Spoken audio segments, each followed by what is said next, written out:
Right to the cloud. Recording in progress. I'm still waiting on Teardrop.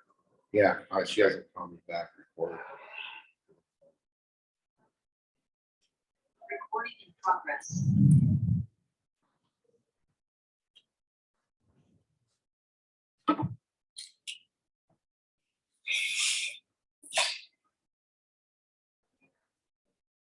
And she may have back-to-back sessions too.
This is Kevin.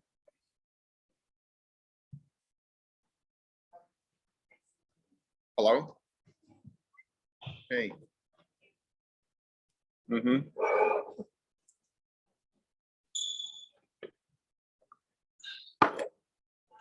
Where's 201?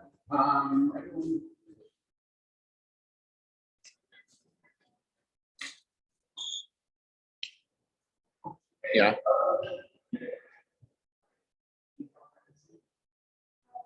Oh, okay. So, what? Okay, so hang on. Let me. Agenda setter.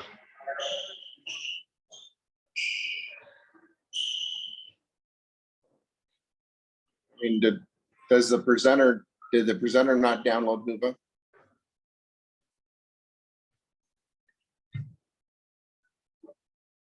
Did the presenter not download Hoover?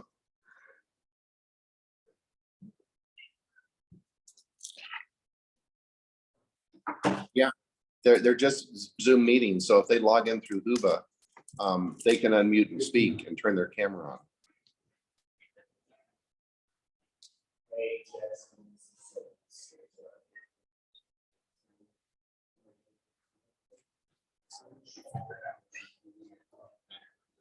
Some chocolate soy milk.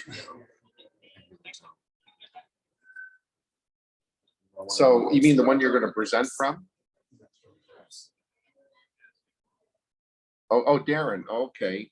So, well, you did when you use that URL, did it not sign you in as your attendee, as an attendee at?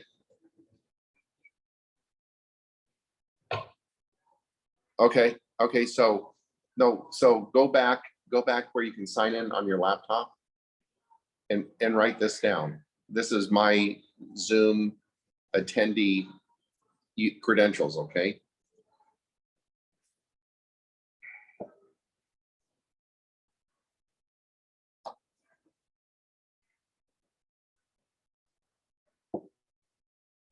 It's Kevin.Lish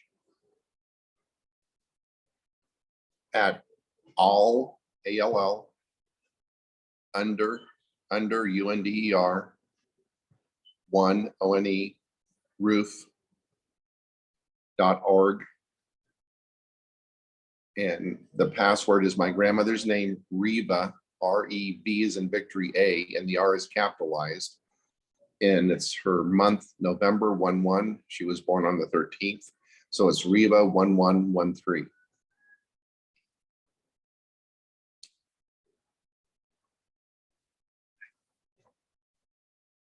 Yep. I'm running to buyers. Okay. And then, yeah, and then if you will just text me and let me know that you were able to log on. Thank you, Darren. Bye.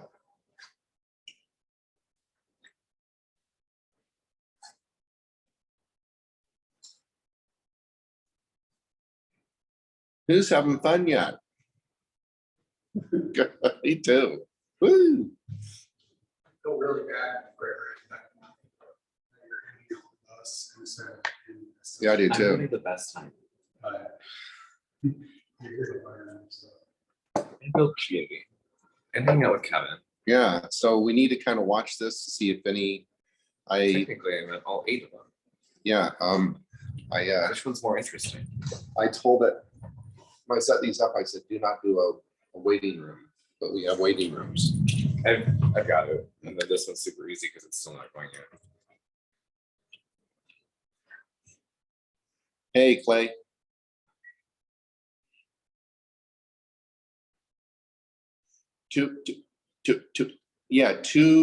I locked up Tammy's Zoom account and I have not been able to get a hold of Deidre. Zoom wants a code to log for me to log in to Deidre's Zoom account on a device. And I think she has back-to-back lock work. She has, would you go see if you could help Ronald? That's Ronald.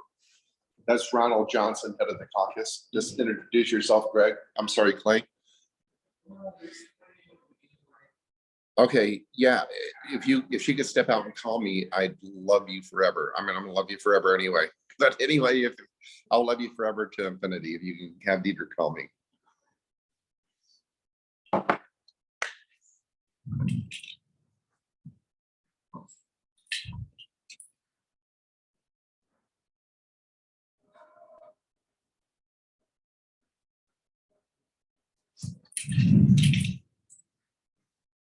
Hey, Martha. Oh, Darren.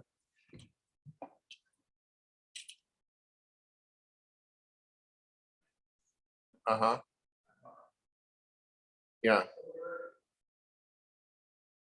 Okay, then switch to my Sero email account at kevin.lish@seroproject.com and try that. Yeah, because see, I have 2 attendee accounts, I think. Kevin.lish. Yeah, hang on one sec. Let me look at something. Passwords. What did I do for Hoover?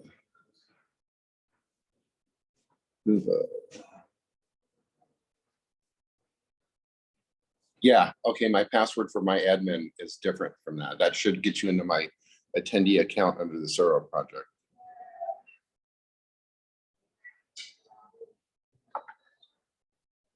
Yeah, and let me look one more. Let me look at one more .com.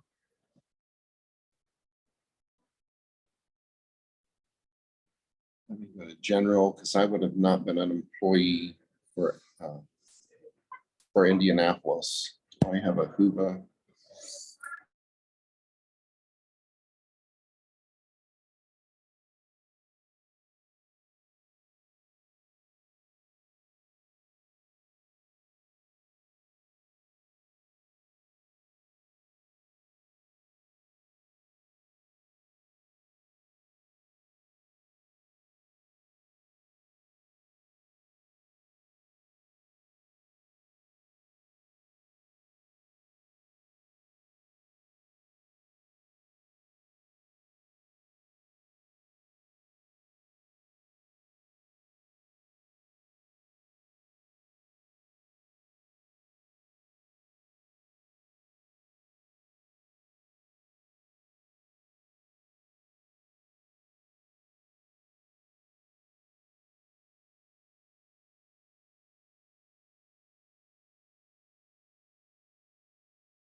and I'm excited to be here.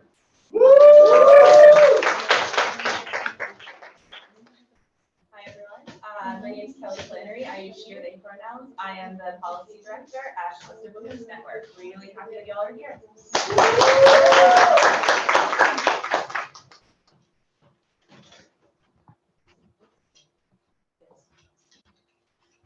All right, thanks for the introduction. I'm gonna jump into our panel discussion.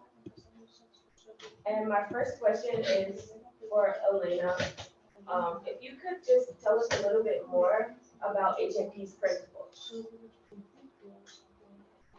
Yeah, happy to do that. So we have 8 guiding principles, or I guess founding principles, that when we came together as a collective, we decided that these are kind of our values as a group. So they, as you can see here, there's a lot of them, but kind of like the most relevant, I think, for today's conversation. There's definitely community power and meaningful involvement of people living with HIV, as well as transforming the balance of power, vision and strategic practices of abolition and harm reduction. So I think we as a collective clearly have all of these values, and they kind of show up in a variety of different ways in our work and a lot of our major projects as well. So you get to hear a little bit more about what those projects are a little bit later in our panel.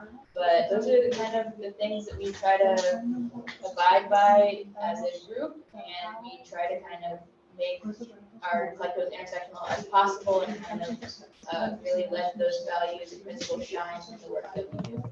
Thank you, Elena. I'm gonna come join you now.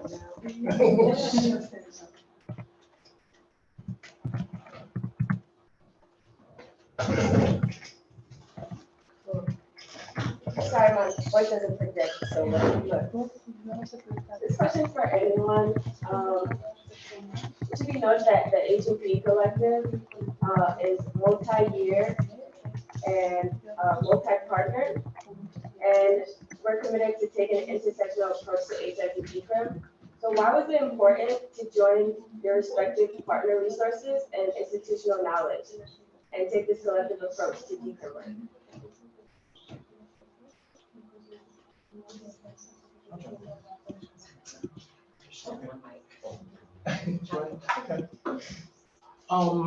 For CMP,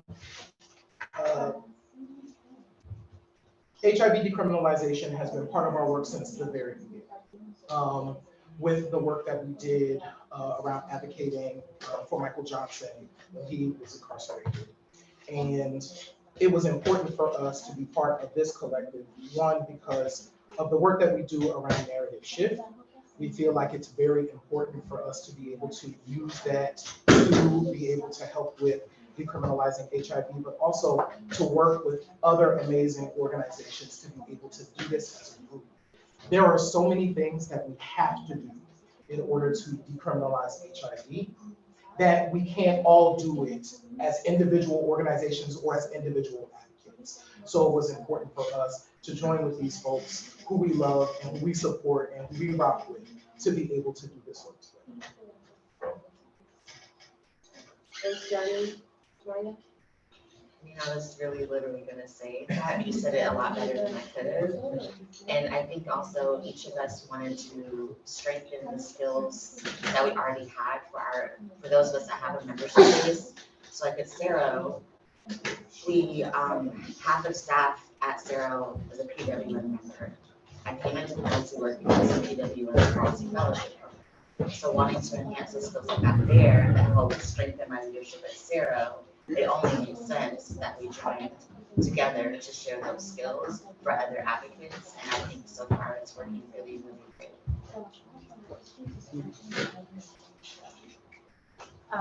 So PWN, for those of you who might not know, is the national membership body of women, trans, and non-binary people living with HIV.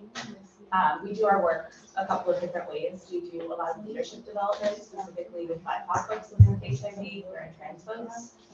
We try to center the communities that are most impacted by HIV in the ways that we build leaders and build power together. We do it through policy analysis. We do it through electoral organizing, issue-based organizing, and strategic communications.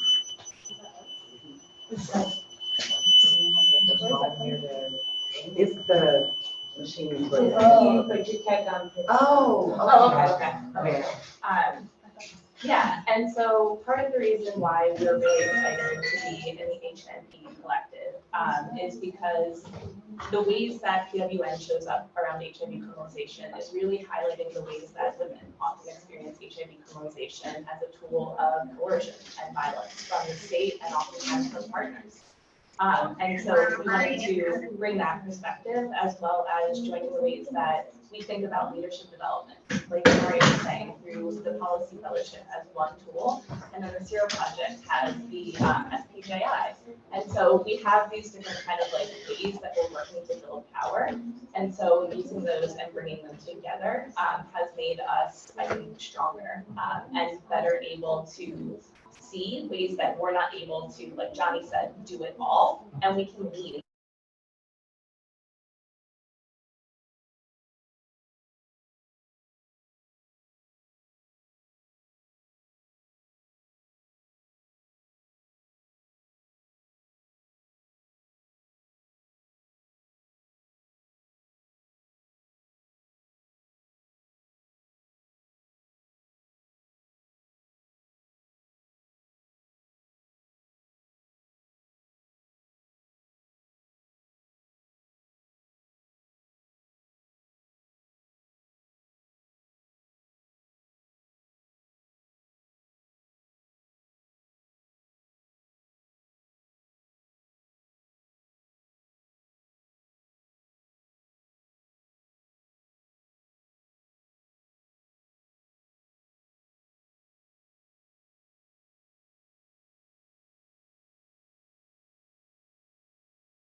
into consideration. We value, because we recognize, as I just said, how many communities are criminalized in different ways. So we can't reform for one group because we know sometimes those outcomes and consequences can impact other groups. And so we definitely try to remain mindful of that as we do more community education, because we also understand that although people are living with HIV, that everyone's not on the same page as when it comes to HIV decriminalization. So there's a lot there of education and learning and understanding that we have to come to so that we all can move forward together. TLC understands that law enforcement is not on our side. And we understand the history of law enforcement and how it was rooted in slavery and slave patrols, right? And so we do our best to keep our people out of these institutions because the 13th Amendment guarantees that we can be slaves as long as we're in the prison, right? And so again, trans people, especially Black trans people, are heavily criminalized and just heavily penalized for living their existence. And so we offer like different ways, and through litigation, we offer different ways in which we keep our people out of prison, right? Because it was not for us, and oftentimes trans people are even like, they receive more harm when they are inside. We have lapses in treatment. We've seen trans Latinas, right, who didn't even receive their HIV meds while they were in detention centers, right? So we're not just thinking about prisons, but also places like ICE, right? Those places need to be abolished as well. And so it is on the website, the Transgender Liberation. It is an abolitionist framework. We believe that wholeheartedly. And so as a result, we try to keep our people out of institutions like that because it serves no purpose for us. It only creates more harm. Amazing. So echoing everything that everyone has already said, I want to highlight for everyone in this room and joining us virtually that the reason why it's important that we all work together is the foundations of what we all believe in and what we're fighting for are the same. And so as you're thinking about ways within the communities where you are to start coalition, it is definitely setting that foundation and making sure that folks are aligned with folks' path forward, right? So I just wanted to ground us in that. As I think about the work that CNP does, so I talked about the fact that we are a narrative shift organization. What does that mean? We shift narratives in 3 ways. We have The Reckoning, which is all of our original content that we create. We have a podcast network, a digital publication, and a YouTube channel where we share original content around a variety of topics, including HIV decriminalization. We also train the media, journalists, other creatives on how to tell more stories so that we can get more stories out there about the communities as it relates to the lives that folks are living, right? And one of the last ways is training advocates on how to tell stories. We've done a podcast training. We just finished a documentary film training. We're about to announce a poetry writing training because we recognize that the more conversations that we have, the more stories that are out there, the more ways that we can shift things and ultimately lead us to abolition and change. So I'm hoping that through the work that we're all doing individually as well as collectively, we can change hearts and minds and really begin to decriminalize HIV in the ways that we all envision for the future. And abolition as a foundation is one of the ways. Awesome, thank y'all so much for your answers. Something Kamaria said stood out to me, that when we are adopting new frameworks, we have to teach them to ourselves first and learn what they mean to us first. I like that, and that is the premise behind the book club. We'll be reading Becoming Abolitionist by Director Cornell. And yeah, we'll follow up with more information on the book club. Also heard y'all speak a lot about intersections, and one of the intersections that there has been like a lacking in connection is RJ and HIV movement spaces. So Kelly, if you could just like talk a little bit about some of the major court cases, like the Miffy case or the Cook case, that are moving through Texas, and why it's important for people living with HIV to see themselves within the fight for reproductive justice and ultimately advocate for bodily autonomy for all. Yeah, thank you for that question. I've been looking forward to this question. I didn't answer the last question intentionally because I knew this one was coming. And I think it really brings up part of what I would have said in the last question, which is ending HIV criminalization is not enough. Ending HIV criminalization does not end the criminalization of people living with HIV. It doesn't end the ways the communities that are impacted by HIV are criminalized. And so that's why we're trying to bring this like more intersectional frame to the ways that we're talking about and activating on HIV criminalization. Like, for example, right, thinking about the ways that in order to get certain social safety net programs, you have to be living in poverty, you have to remain in poverty. That is a violence, that is a state violence. Thinking about the ways that we have like police in schools, primarily to police and punish generally Black and brown children. That is a violence. These are things that we as an HIV movement also need to be taking into account because they're the ways that violence shows up for our people. And so the two cases that Sallie particularly just mentioned, I'm going to give y'all just like a little bit of background in case you don't know what's moving, but probably a lot of people in this room do. So the Miffy case is mifepristone. Mifepristone is one of two drugs that is used in medication abortion. And so you all know that Roe v. Wade, the Supreme Court case that established the constitutional right to abortion, was recently overturned at the Supreme Court. And so what that means is that states are able to ban abortion. We have seen it happening. We were told over and over again before Roe v. Wade was overturned that they're just trying to go state by state. They just wanted to return back to the states for individual decisions. We know that is not true. We know that what is actually happening is an attempt to get a nationwide ban on abortion.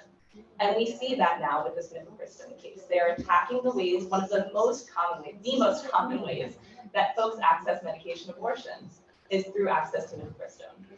And so this Miffy case, basically, there's a judge, far-right judge in Texas that folks just love to go to, cherry-picked judge. They go to try to basically like cut back on core rights, like the right to abortion. And so this judge ended up saying that there would be a nationwide injunction on mifepristone. And the reasoning behind this case was that the FDA, which approved mifepristone, they said that they didn't have the proper process in order to approve this drug, which is just bullshit. This drug has been in use for, I don't remember exactly how long, is it decades? Yeah, 2 decades, right? At this point, right. And so there have been no complications. This is a blatant attempt to use junk science in order to try to pull a drug off the market that is proven safe, because they have a problem with people accessing and activating on bodily autonomy, being able to do what they need to do with their own body. Now, luckily, that nationwide ban is not necessary. Mifepristone is still accessible in the states where abortion is still legal, which is not everywhere.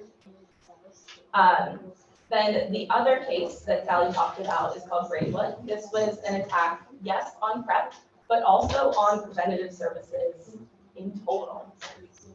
So a little bit of a background on this case is that there are two ways that basically far-right conservatives are trying to attack access to PrEP and other core services. The first is through religious refusals, basically saying that corporations are able to claim that they have like a religious objection to providing PrEP services, which is based in homophobia, transphobia, anti-Blackness, all of the isms that we are here to fight against. And the lower court said, like, yeah, sure.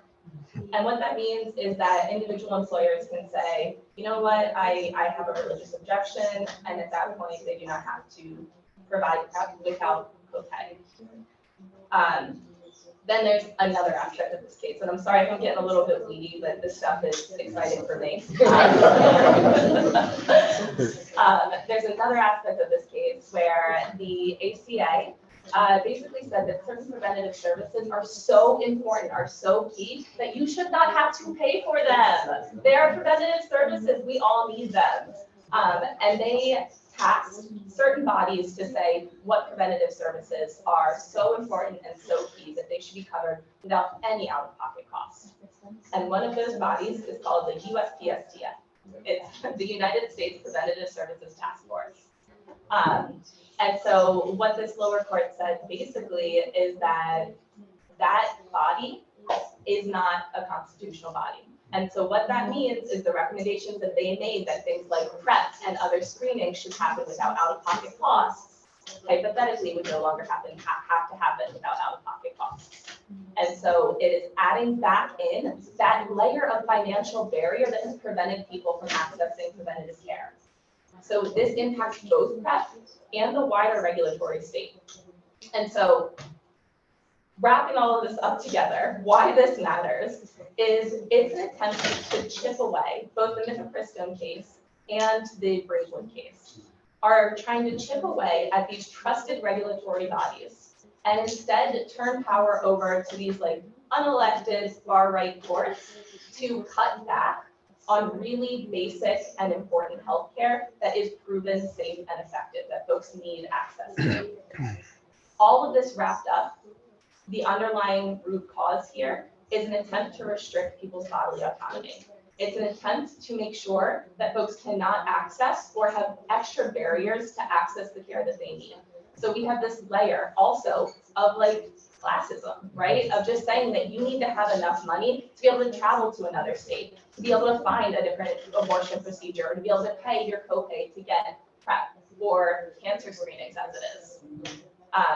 And so the reason that we all need to care about this, the reason this ties into HIV criminalization, is because these are different ways that folks are trying to chip away at basic fundamental rights. Just like HIV criminalization is a violation of rights, this is expanding the ways that unelected judges are able to further encroach upon rights and honestly just like put people in danger and make it harder for them to access the care that they need.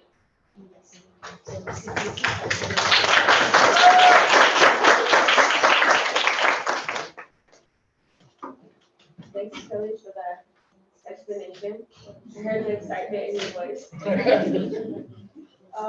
But speaking of like cases and the violence that is happening to our communities in the court, Tiommi, I want to ask you, over the past few months, in legislatures across the country, there have been a record number of attacks on the rights and dignity of trans folks.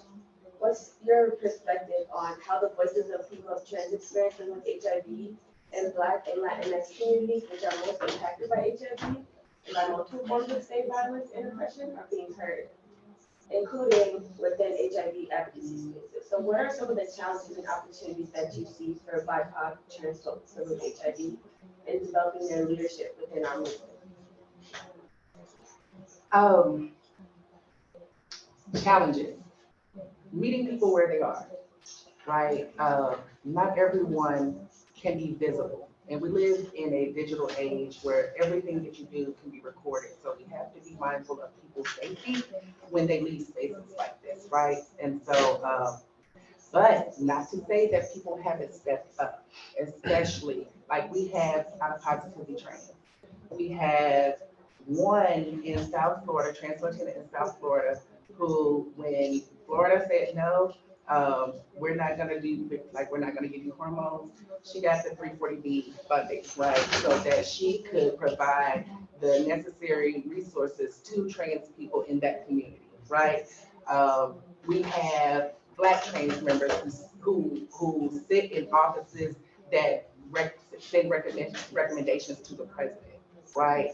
And you're gonna see a few more soon, right? And so we have trans leaders who have their own organizations because We are the change that we want to see.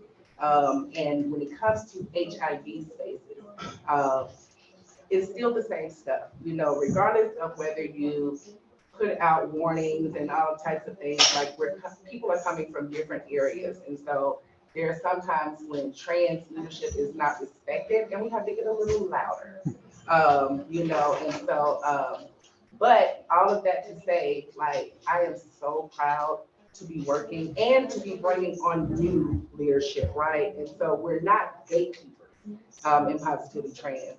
We do leadership development, we do storytelling, we create our own data so that we can take it to the offices of the president, right? The office of the president, so that we can get funding for the things that we need. And with this administration, like, we have been working really closely with Harold Phillips because although so many resources have been allocated to trans women of color living with HIV, now we're building out a branch for trans masculine people living with HIV, so that they will be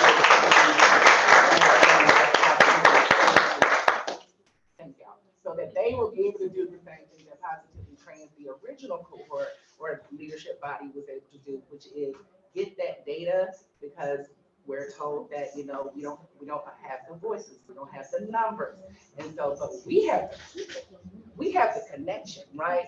And so what I plan to do, and this is like elevating the leadership of trans masculine people, is simply providing the space. I don't need to be in there. I know that trans men are not often heard in spaces like this, and so I'm going to provide that space for them so that they can collaborate and determine what it is that they need. And I can then, like, ask for more money, right? And so we are all about, like, elevating leadership and oh, that's another question. Okay, it's on down. Thanks. Yeah, I think that, like you said, it's all about developing leaders and creating space for folks to come in and build on their skills. So that takes me to Elena.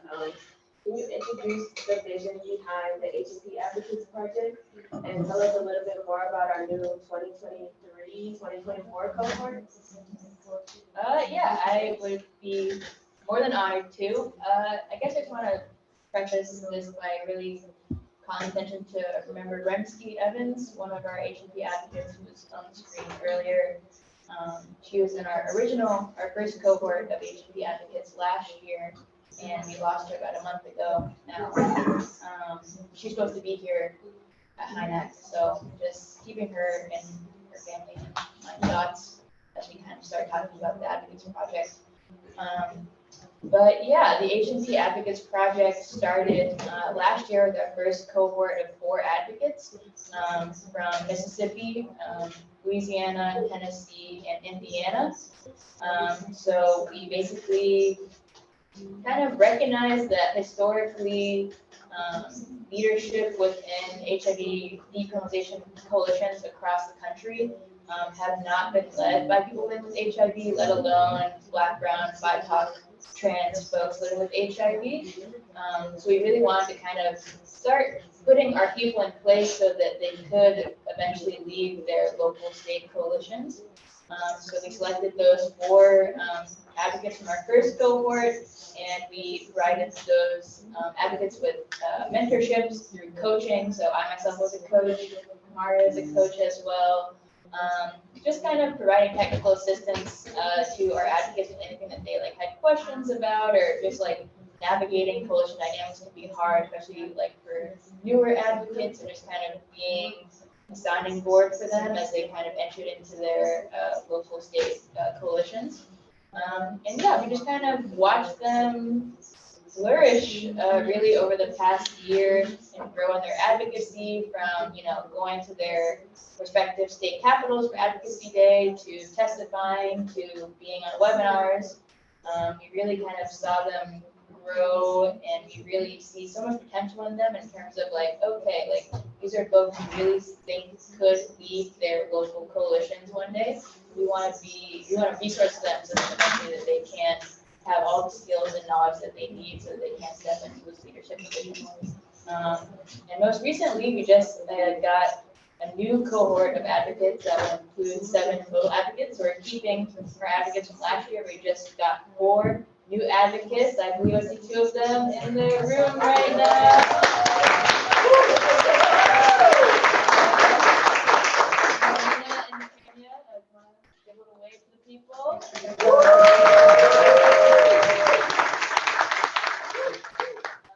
Yeah, so after we had so much success with our 4 states last year, we wanted to really expand out the program further. So we selected advocates from 4 new states. So Texas, Pennsylvania, where are other states? I'm suddenly blanking on right now. Pennsylvania, Texas, Virginia, and South Carolina. Okay, sorry, we have a lot of states. Yeah, Virginia, South Carolina, Texas, and Pennsylvania. So those are our new kind of priority states in addition to our states from last year as well. So we have a brand new, bigger and better cohort, and we're really excited for all the things that they're going to do over the course of the year. They just started they just had their first training last week, I believe. So they're basically going to have monthly trainings every month, sometimes twice a month, on a variety of different kind of educational opportunities ranging from abolition practice or abolition frameworks, to like legislative session 101 to racial justice and repro justice. So a lot of those trainings are actually being public. So if you want to attend, please sign up for updates from HNP and PWN so when those sessions happen, you can attend. But yeah, we're very excited for our new cohort, and we really want to see them develop and grow in their leadership over the course of the year. Yeah.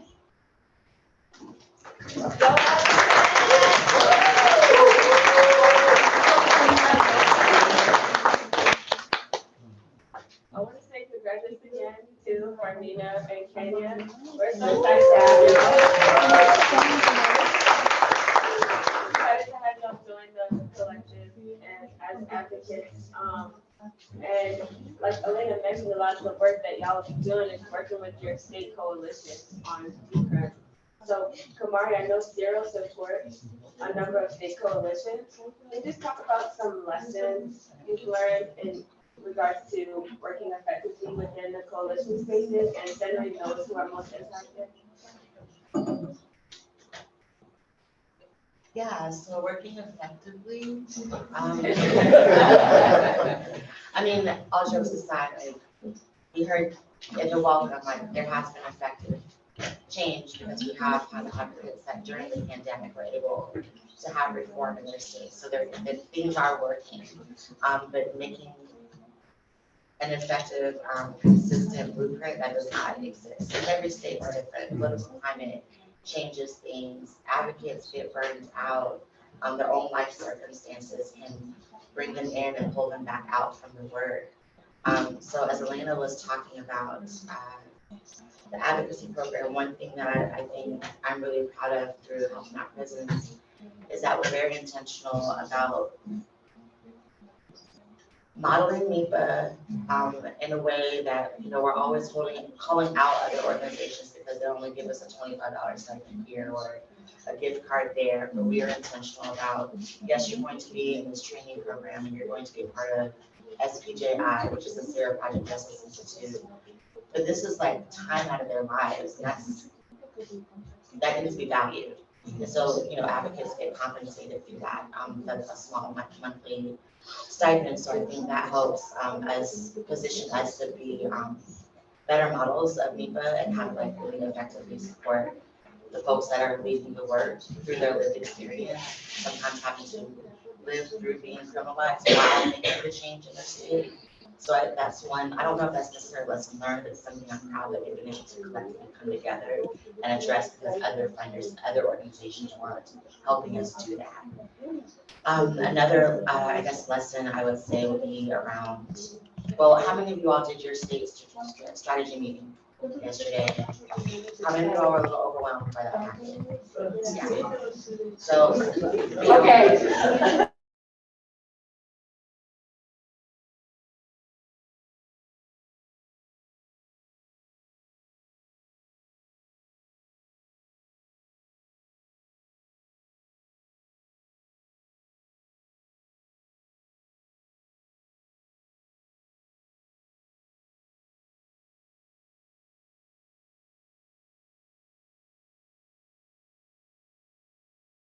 we know what they are, but we're not gonna touch it, we're not gonna address it, we're not gonna deal with it. And sometimes leaning into that, like, well, maybe there's actually opportunities, maybe they're a threat because they haven't been given the opportunity to be engaged.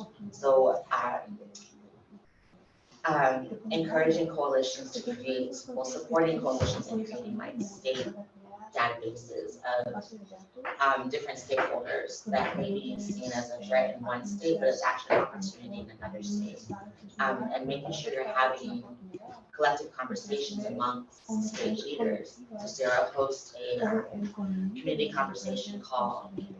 It started out as like a venting space of like leaders feeling very isolated in their states and just wanting to hear what was going on in other areas and how were people able to create documents and talk to legislators or state attorneys. This database, for example, every state has a public health association, and most public health associations have an annual meeting.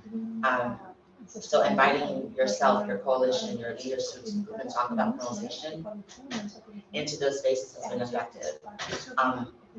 I live in Florida, so not a lot of great things happen there right now. But one thing I have noticed is by creating, not really asking for permission, but kind of just showing up to your meetings, like, hey, I noticed you're talking about sexual and reproductive health, but you're not talking about HIV. Did you know that this is happening? And then say, hey, I can table, I don't want to take up your agenda, but I will. Hey, I can table your event and help bring in some more information. That ends up leading people to want to invite you to their organization for a training. So that's another lesson that's been learned of being willing to position yourself in spaces that may seem like one entity may tell you like, no, it's not gonna work, we're not gonna talk about this, like Department of Health. But your public health associations may not necessarily operate like that. So learning how to navigate that, and that's taken me about 5 years, I've been, well, it's been longer than 5 years, but the time I've been here to learn how to circle back when I've heard a no, and just like, what's another approach, what's another door I can go through. So those are just some examples. Thank you, Kamaria. We had the plenary yesterday. I heard we were talking about coalitions, and someone said something like, sometimes coalition work doesn't look nice and neat and clean. And someone behind me, I won't mention any names, was like, yeah, coalition work's the hot mess. So, thank you for your answer, Kamaria. I'm gonna pass it out to Robert. I want to hear more about like why it's important for those who have been criminalized to gain their leadership through these types of programs, and why it's important for them to be centered in the actual living space. For one word, Kamaria touched on which is the meaningful involvement of people with HIV. And in that principle, we believe in people living with HIV being in leadership and decision making. And so it is a principle that I strongly believe in and definitely try to live out in my own individual advocacy and also collectively with organizations and other advocates that support that. But it is so important because those are the people that know what happened. They're the people that have been targeted. They're the people that have been arrested, prosecuted, incarcerated, and in some instances may have been put on registries. So they're the ones, they're the bona fide experts that know exactly what happens in the HIV criminalization process experience. And so I personally think it's important because when people go through the criminal legal system, they may lose a lot of things. They may lose their job, their housing, their family situation, or the dynamic shift. And so, or they may lose the respect and dignity. And so for some, or even most, that I see it as a way of them being able to rebuild or begin the process of restoring their lives based on the things that they have lost. And so for me, it was very important that because of what happened, it was important for me to get answers, to understand how and why did this happen. And because I'm looking at the impact that it's having on my life. And so for me, it was the answer, was to get involved so that I can learn more about it. And so it is something that I strongly encourage for every person that goes through it to find their way to give them some type of foundation, some way to ground themselves as they continue to go through that prosecution experience. Because it doesn't just end after they get out of prison, it doesn't end after they've left the courtroom, it continues on because of the collaborative consequences. And so I think a better way to counter all of that, the stigma, the shame, the humiliation in court in public, is to become the leader that you need to be. As you address whether you're a part of the coalition or whether you are part of just moving forward with your own life, trying to navigate your way through the system, becoming that expert. Because even though the people who set these laws are probably long gone, and even those legislators or judges or lawyers that are present, they don't know how the experience is. And that's why it's important for those people to share their stories so that we can continue to inform people about how this is happening, how it's carried out. And so I can't stress enough the importance of people living with HIV who are impacted by HIV criminalization getting involved. It is a way for them to begin to reset themselves.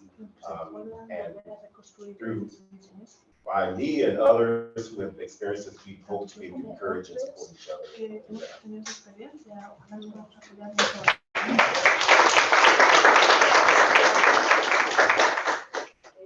have a follow-up question for you, but also open to anyone else. When we're coming into these leadership spaces, especially for you, as privileged on the line, what did you feel like your support system was that helped you get to where you are? Or what do you feel like was lacking? And for everyone else to answer, like what are ways you can support our leaders? Well, that's a good question, because I would say when I was going through, there was no blueprint. I had to, as I was going through and getting into advocacy, because I felt like that was the answer for me, again, trying to find the answer. I think it was nice to know that there was a community of people living with HIV that may not have understood HIV criminalization at the time or in some form or way, but that they did not judge me or that they did not shame me, because those are things that I thought about, like I'm going public, gosh, what are people going to think? Are they going to even believe me or even trust me because of how people view or their perceptions about HIV or a person with HIV, especially who's being accused of, as did he say, spreading or transmitting HIV. And so it was important that, that I speak out because I wanted to set the record straight about what happened. And so the support for me has really been just how embracing the community has been.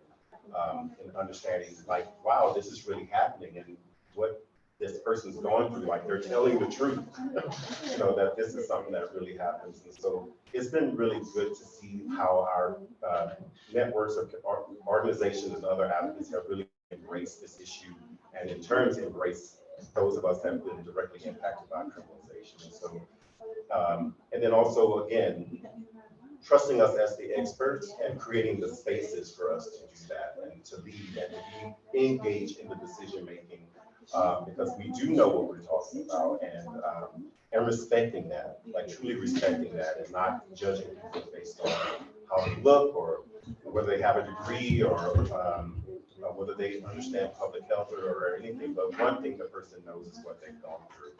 And so the other aspect is, as I said, creating opportunities, but also with that comes funding, and which we all can now understand that there are those issues. But also just remembering that this experience continues. It doesn't just end, as I said earlier, it continues. So if you're going to support people, understand that they are still going through what they're going through. And as I like to say, use what I got to get what I want, meaning to get people to pay attention to the issue.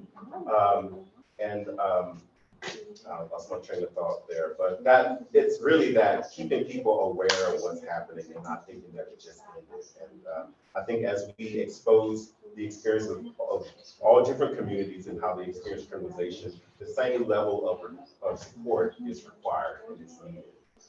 Because we can't just only address HIV criminalization laws, we also have to address the registries for those that are having experience around that. So it's a lot there that people have to really understand and in regards to the experience so that they know how to prepare themselves to support people who are going. Thanks, Robert. What I hear you say is that we have to meet people where they're at in their process and trust in our advocates, and that will create this type of support that we need. So pivoting a little, Kelly, Tiommi, Kamaria, and also you, Robert, y'all have all taken on like mentorship roles for our new crop of talented HIV advocates. Why is mentorship imperative? And when it comes to building an intersectional HIV decriminalization response, and are there any specific examples that you can share about the fruits of your mentorship? I'll start. I've always had like someone that looked out for me in my life. But when I got into this work, it was actually someone in the HIV movement that suggested that I was good enough to take on a career in this field, right? When I didn't believe in myself, when I didn't think that I had the proper skill set, I learned on the job. And what I learned was I transferred to the next job. But while I was at that first, I had the great opportunity of being a lead trainer for Positive Women's Network with HINAC. And it was a cooperative agreement, and it was called Building Leaders of Color. Some of my people are in this room right now, right? And so what happens is, for me, yes, I want them to get all that they can because one, I don't want to burn out. I don't. I want to work myself right out of a career with someone being able to step into that position, right? And so it goes back to not being a gatekeeper. And I had the privilege of training trans women of color living with HIV in the very first session of each year, right? And so once they realize that I'm trans too, I'm not a cis woman that's up here like gonna be instructing you on stuff that I have no lived experience with, the walls came down, right? So we could have those intimate conversations, we exchanged numbers, and I didn't leave them alone. I brought, they were being brought into this work and they needed help. Some of them needed to understand things like decriminalization, like why? Someone gave it to me, you know what I'm saying? And so, but there are, even though I do not believe in like the police and everything, because I've had my experiences with them, there are laws set aside for like when you get like attacked sexually, physically, and stuff like that. But when it came to me contracting HIV, I was a willing partner and a happy partner at the end, okay? So I played a part in me contracting HIV. So no, I was not going to have anyone arrested, right? So I had to explain that to the people who didn't understand like why I could do this work and still be concerned about the person in which I contracted HIV from. Well, because he was a Black man, he was a Black poor man, and he had dealt with incarceration. And I know that my community is heavily policed, right? Just from walking down the street. And so I never wanted to put anyone in that position. And so when it came to mentoring, after the training happened, I was a coach or a mentor, right? But I didn't know how to do that perfectly. So guess what? Andy Sildner was my coach and my mentor. And when I had a problem with someone in the community, because I have calmed down a whole lot, I would flip over a table, and all of this is true. It's recorded. Speak for yourself. But I had people like Vanessa Johnson, right, who was doing so much work within Black women communities, right, who saw my womanhood and saw it as valid, right?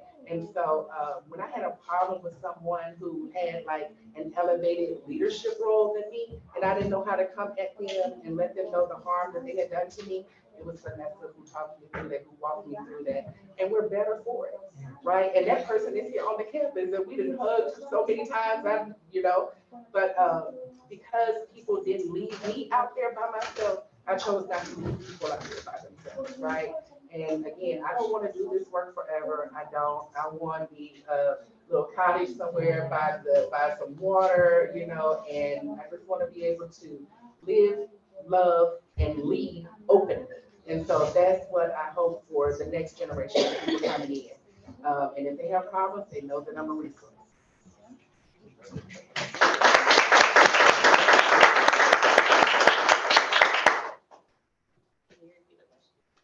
Yeah, so we're just talking about y'all's experience being mentors.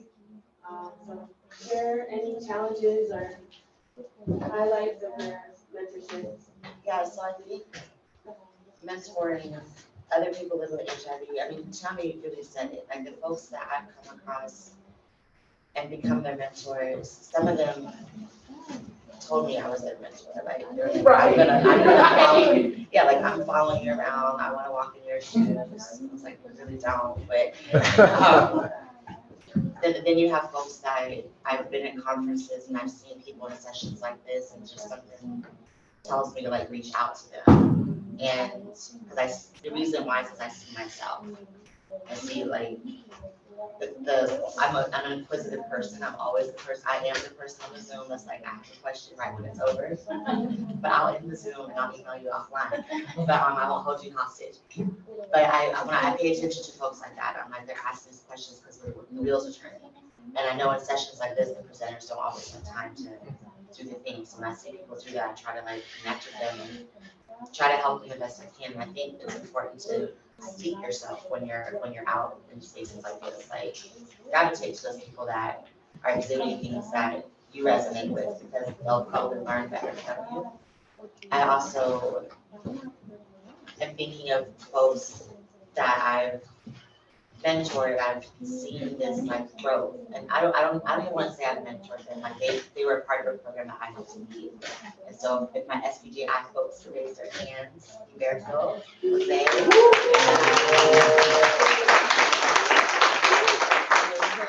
One reason I don't want to say I've had a role in mentoring any of you is because you already came into that program like doing the damn thing. You're right. I help guide, so that's mentoring. But y'all were already doing the work, and I feel like being willing to share tools and not gatekeep as you're going through this work is really important. But you can't hold things, you can't hold information to yourself, you can't hold resources to yourself. If we do that, that's what creates the silos. And when we do that, we end up repeating sometimes really harmful things over and over and over again. And then thinking 4 years of being on the front lines of HIV prevention is a flex. It's not a flex. If you haven't done anything effective, if you haven't built a bench of leaders, if you haven't built a pathway, you can't pat yourself on the back. If you haven't been doing this for 4 years, where's your fruit? And so I'm grateful that you all are here, and I hope that you all also produce fruit. Kevin? For me, wow. 10 years ago, we started reaching out to people who we've experienced HIV criminalization, and it's always something delicate. I try to handle it in a very delicate way because we all come through these experiences with different intentions and expectations, and I know that my vision of what I wanted for myself, I was just figuring it out at that time. I think now I have a better understanding. Now I can really support others. But really, I try to handle it in a very delicate way, because not everyone's trying to be out front. Not everyone's trying to be an advocate or get involved in advocacy, or they may want to do it in a very limited way. And so my thing is that I try to just guide people, or maybe lead them to opportunities or spaces, or at least be a resource, as Tiommi says, and with the hopes that they will begin to find their way and come into their own leadership. and be able to use their own voice. So it's not about the way Robert did or what Robert said or wants me to do. It's about what you want to do. This is your advocacy. This is your opportunity. This is your moment. And I want to be able to lead you to opportunities.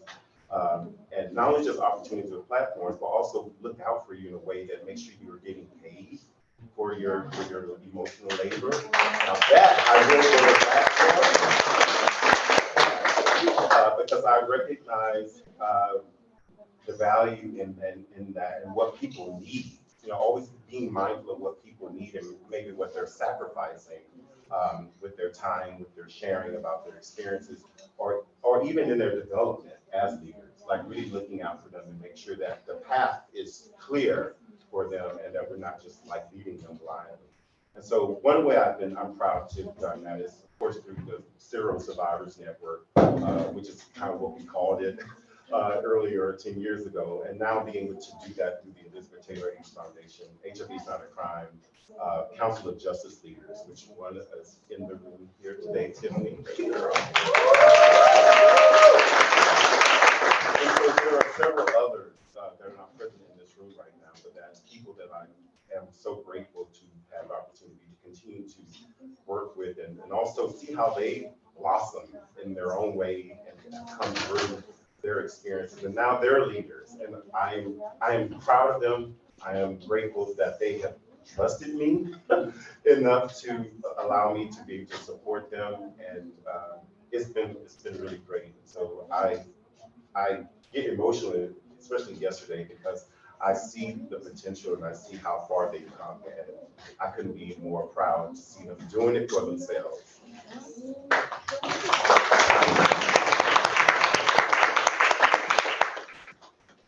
want us to give one more collective round of applause for our advocates.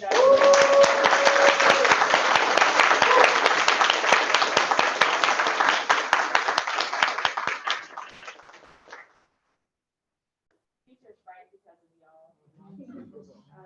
Thank you, panelists, for all of your contributions. I want to open up to y'all for questions. If anyone has questions.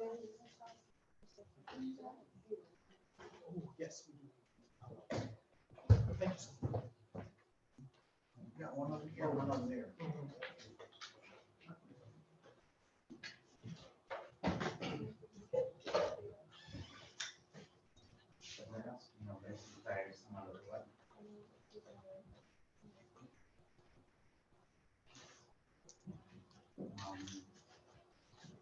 Vengo de Puerto Rico. Hablaron de diferentes estados que han incluido no demostrado, pero tenemos una ciudadanía americana. Así que todas las leyes que se toman en los estados nos afectan a nosotros. Así que, ¿de qué forma este servidor le doy las gracias? Y mi compañera Jacqueline, que venimos de Puerto Rico, por estar aquí. Estamos dispuestos a trabajar y a pertenecer a cada uno de estos grupos. Y me gustaría que nos tomaran en consideración, porque aunque no somos estados, sí nos afecta. Así que queremos hacer la diferencia, pero no hablan con nosotros.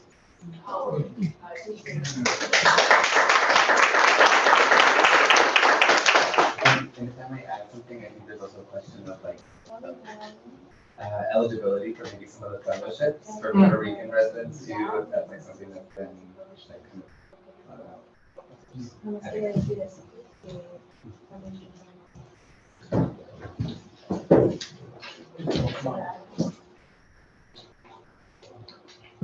So what I'm hearing is to take into consideration in the development of like the advocacy that we're building.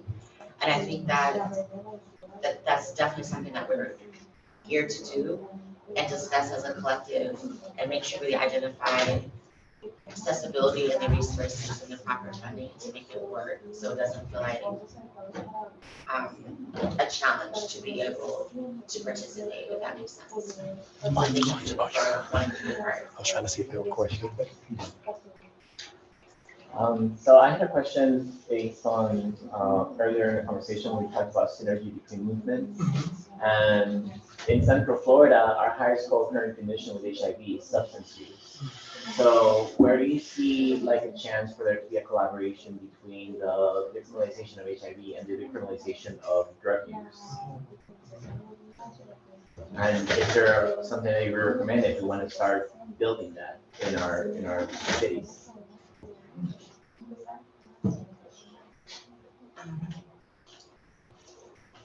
Yes, the first two things that came to mind for me was I will actually be in Puerto Rico next week for the International AIDS Providers of AIDS Care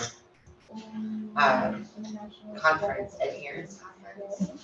And the panel that I'm speaking on is going to be addressing that. I don't remember the person that I'm presenting with, but we're going to be talking about harm reduction and the intersection of HIV criminalization. But I have to be honest, like for me as an individual, brushing up on what effective strategies have taken place, how can we model that and that bridging, especially as a collective in all the different ways that we show up in our individual organizations, and how can we be effective and not just pick up something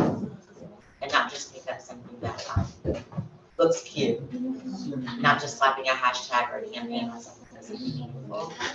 So I would be starting with advocates that are experiencing, that have lived experience in that space, and bringing them into like maybe making that part of and inviting our criteria when we develop our fellowships as well, so folks know it's for them too.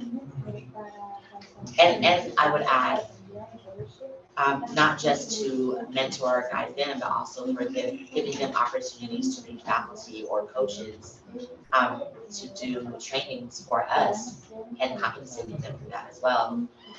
So because I know you, Andreas, that's an invitation from Sero, because we do need that. And I think often when we go back into our state coalitions, there's many cross-movement issues that get overlooked, and that is one that comes up quite often. You sit in the room, someone names it, everyone nods their heads, and then we go back to our corners trying to scratch our heads to identify funding or a program to be able to meaningfully address it. And I know that the collection of folks that I work with, like, we're very intentional about it. And so it takes time to build something of intention. And so I hope that you continue to trust us while we work on that. And the short point that I would add is that even if we don't have the plan right away or the funding, like we don't have to put off the connecting and learning and we can build because we don't have the funding. Like, let's go ahead and like talk it up. And then of course there's our opportunities come around funding where we can do more in a robust kind of way. But I think just making the connection and seeing how getting more understanding and developing a plan, I think that should be continuing. You know what? I actually think with what Robert said, you actually covered it. I will add that specifically for CNP, one of our key advocacy areas is actually harm reduction as well. So we often couple that with fighting mass incarceration. So presentations that we've done around harm reduction actually start with how we got to all of the issues that we have around harm reduction and incarceration from history. So we actually have incorporated that and have worked with other harm reduction organizations to be able to do that work. So we've done that individually, but I think echoing what both Kamaria and Robert were saying, bringing that conversation into the work that we're doing at HNP is something that we can certainly talk about as well. And it's really important that we're often, when we're in meetings, we understand that we're on this journey and there are pieces that will evolve and get added along the way. And we are being really intentional about making sure that we do the things that we say that we're going to do and accomplishing those. And then what is the next iteration? So I want to make sure I didn't do that. So I feel like even in this third year of doing this, we've evolved again. So what I'm also hearing from the conversations that we're just having here, what do these new evolutions in what the future of HNP might look like. We have another question over here, but just wanted to respond very quickly because I'm about actions and activities too. And I know that the community safety team here does have Narcan, and I think that might be one of the first times also that the HINAC recent experimenting with harm reduction at the actual event. But of course, that's step one, right? But you know, just thinking of that and also an invitation for folks to hit up our different community. And then we have a question. But I think the microphone. Bueno, yo quiero decir 2 puntos. Soy Mariana de la International Women Living with HIV, de la Comunidad Internacional de Mujeres con VIH. Abrimos un tema, saben, súper nuevo que es el de lactancia y mujeres con VIH. Y nada, pedir como esta alerta de que todo el mundo esté atento de las mujeres y personas con VIH gestantes, porque seguramente van a aparecer nuevos casos de criminalización y está súper nuevo. Si bien Estados Unidos abrió la directriz hace un mes sobre el acompañamiento a las mujeres con VIH que decidimos amamantar, sabemos que van a haber estados que igual criminalicen tanto a las mujeres y personas gestantes que quieran amamantar como a las que solo pidan información. Y por otro lado, siempre tener en cuenta que tenemos que seguir como con esa militancia, activismo sobre la narrativa y la comunicación, ¿no? Esto de decir, somos personas con VIH, seguimos queriendo tener placer, queremos ejercer nuestros derechos sexuales, y esa narrativa la tenemos que hacer todo el tiempo, porque muchas personas conservadoras piensan que tenemos que cancelar nuestra sexualidad. Y de mano de la lucha con la criminalización va la lucha de la contranarrativa. Es decir, que seguimos siendo cuerpos deseantes, cuerpos que queremos tener placeres, y nuestro principal activismo tiene que ser por la autonomía de nuestros cuerpos y decisiones. Yes.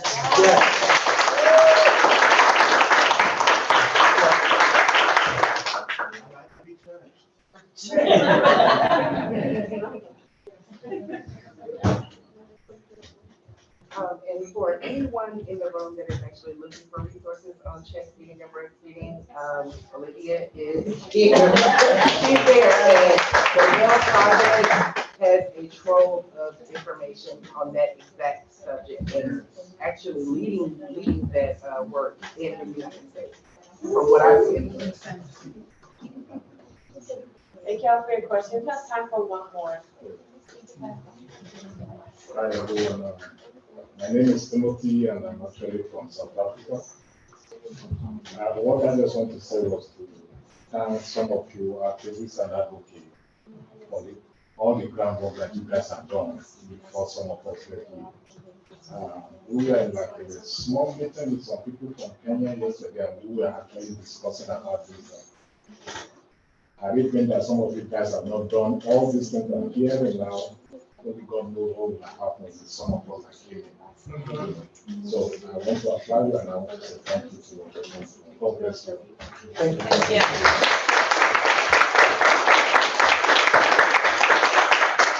Thank you. So I just want to close out this session by asking one question to y'all.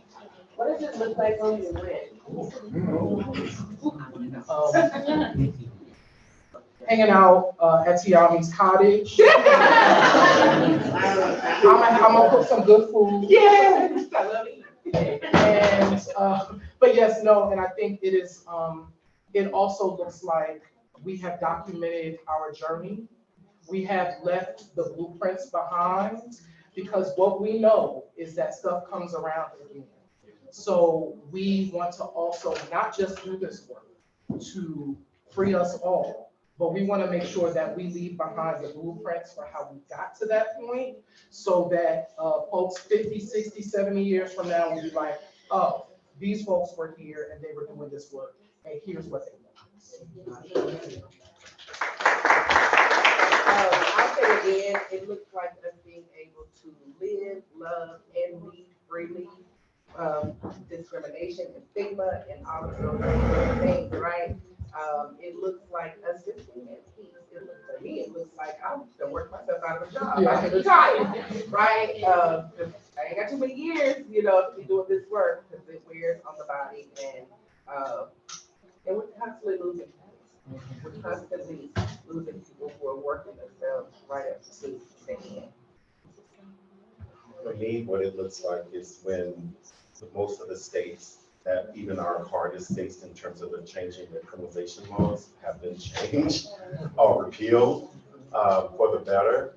And also for me is the people that we know that have been impacted when we can see that their lives have been restored in a way that they can really move forward. They're not on registries, they are not incarcerated, they are off, they may not have their felony convictions are vacated, that sort of thing. So that's at least one element of how I look. Thank you. I'll stay in touch with you. I guess what I see when we win, I just kind of see our folks like doing what they want to do because they want to do it. And I don't think it's not necessarily that. It's pretty simple, I think. Maybe a little frolicking.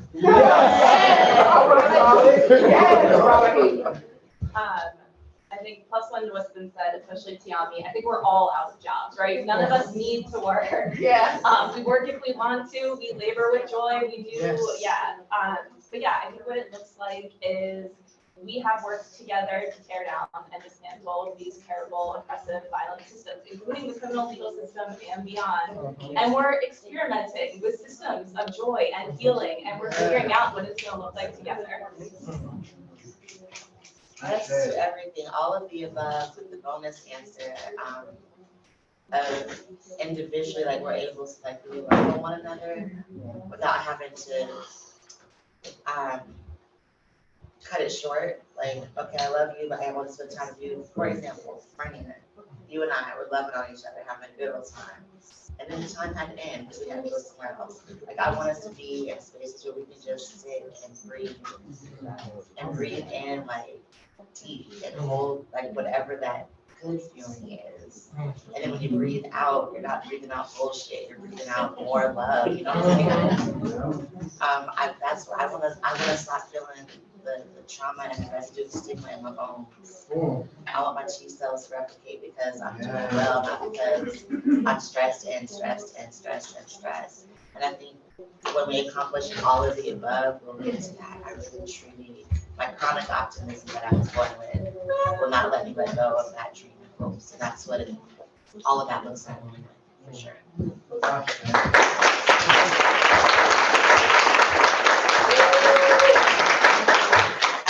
I'd like to sincerely thank all the panelists for being here and sharing your expertise with us. And thank y'all for all coming.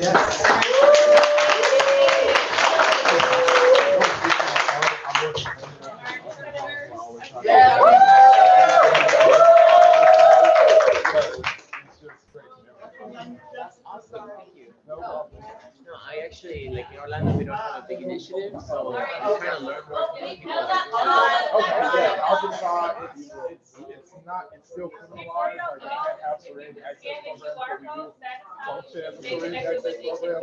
So, you know, I'm willing to give some tips, anything I can help. Thank you. No problem. For the first 10 people who sign up after 103, you can come to the table and get a free HNP t-shirt. We'll have the list of names right here. Do both. Join our list. I mean, I